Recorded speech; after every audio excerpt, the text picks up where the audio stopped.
All right. Well, according to Variety, Will Smith will receive a $35 million payday for his role in the escaped slave thriller Emancipation. Hold up. I don't like that title. Do you?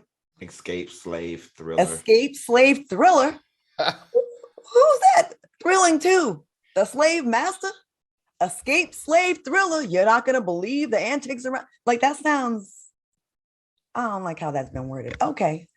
Escape slave thriller Emancipation. Now, the film was delayed to 2023 in the wake of the Oscar slap. What are your thoughts on this huge payday for Will Smith? Al, we'll start with you. To me, this is just another example of an uber successful black man that appears to be uncancelable, right? Will Smith will be etched in Hollywood film, TV, and movie history. He will go down as one of the best as well. I think he's earned it. He's been doing this for 40 years. He did make a mistake, but he's also human.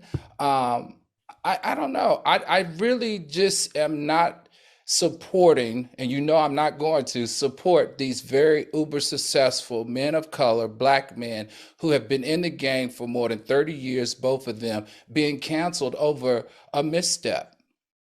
I'm just not in support of it. Now, do I want to see them, experience some type of recalibration and a little bit of pain? Yes. But canceling, no. He deserves it. And that makes him what, number two? Highest paid? He's worked a long time for that. He deserves it. Okay. Did you think that was a misstep though? The slap? Would you call that a misstep? Or really? Look, he had no right to go on that stage at the Oscars and slap Chris Rock in front of billions of people. That is definitely a huge misstep. I just feel like his emotions have got the best of him. I think he left his body and he made a judgment decision that wasn't healthy, and it was embarrassing. It was embarrassing not only for that community in Hollywood of entertainers, but especially for us African Americans, in my opinion. All right. Q, what do you think? To be honest with you, the slap probably actually made Will Smith more desirable. I think it may create a psychology where people are dying to see his next movie post the slap or whatever. I'm less concerned about his $35 million payday and more concerned with escape slave thriller. I just I, I I don't think anybody should be sitting down at their desk penning a movie around slavery for entertainment purposes. If the movie is not like a Roots for sheer educational purposes, I don't want us to remix slavery and make it into a thriller I just I think think that is tacky. I think Antoine Fuqua, if I remember reading these interviews with him, this Emancipation is the name of the movie. It's supposed to be a love story, and it's supposed to be a love story about Black love.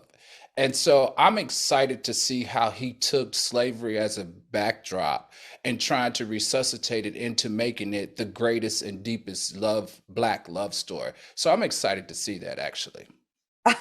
I'm not. Me neither. Master He gonna says beat he us. says it's Master some of took his our best work Master that took he's our ever child. done.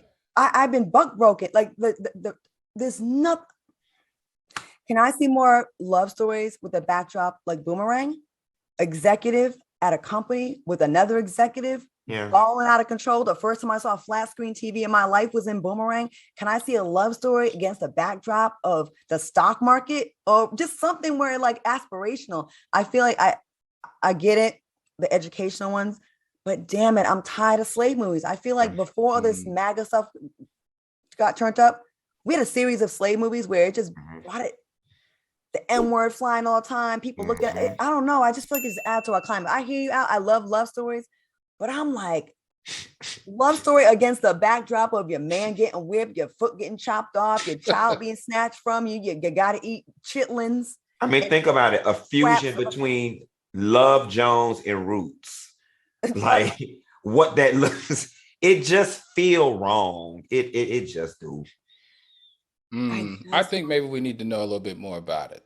No, I don't. We need to leave slave movies alone, period. We need to leave them alone. I just There's no creative or artistic value in slave movies. If it's not roots, if it's not historical, there's nothing entertaining about the most atrocious atrocity that has ever happened in American history, aside from them wiping out all of the Native Americans. There's nothing there to be entertained about.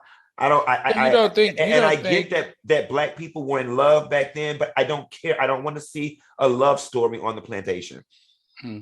They would never make a love story set against the backdrop of the Holocaust and say, no, but it's a great love story, because it would be looked at upon as you're making a mockery out of it. Like, it's such a huge travesty. And then we're going to talk about love in the midst of the abuse, the murders, the rapes. I'm just like, and you're right. I probably will watch it out of curiosity. And Antoine Fuqua is super dope.